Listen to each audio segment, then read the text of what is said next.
और चलिए आपको सीधा लिए चलते हैं अलवर। अमित शाह इस वक्त कार्यक्रम में मौजूद हैं, राजस्थान के दौरे पर हैं और यहां पर कई विकास कार्यों की सौगात आज वो देने जा रहे हैं। उससे पहले केंद्रीय मंत्री भूपेंद्र यादव का संबोधन। मंच पर उपस्थित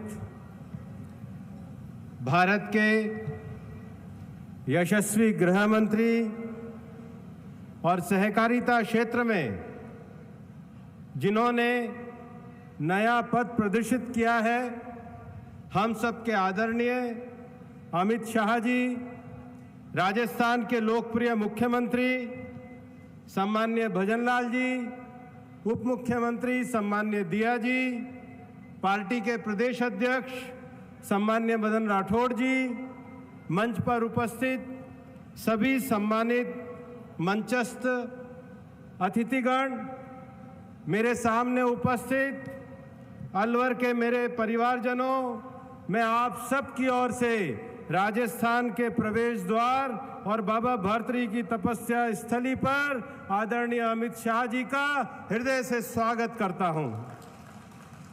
आदरणीय अमित शाह जी, आपका अलवर की इस पुण्य भूमि पर आगमन केवल एक कार्यक्रम में सहभागिता नहीं है, बल्कि हमारे लिए प्रधानमंत्री जी के नेतृत्व में आपके मार्गदर्शन और राष्ट्र सेवा के संकल्प का आशीर्वाद प्राप्त करने का अवसर है।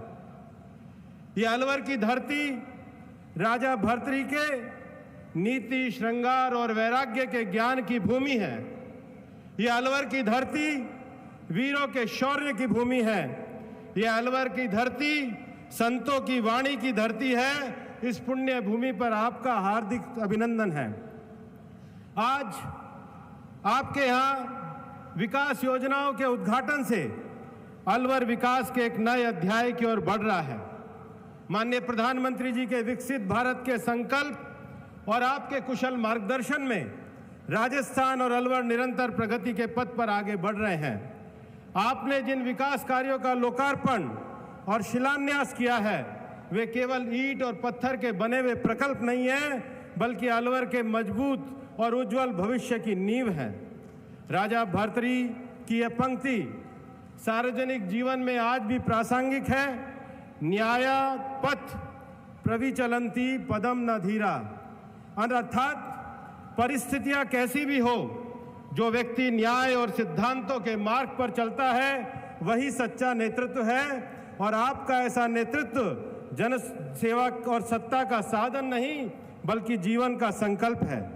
यही कारण है माननीय प्रधानमंत्री जी के नेतृत्व में सहकार से समृद्धि के संकल्प को धरातल पर उतारने में आपकी बड़ी भूमिका है।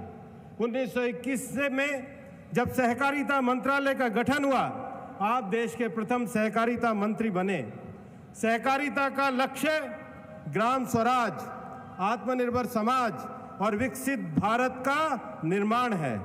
सहकारिता का अर्थ है अकेले की शक्ति को सामूहिक शक्ति में बदलना।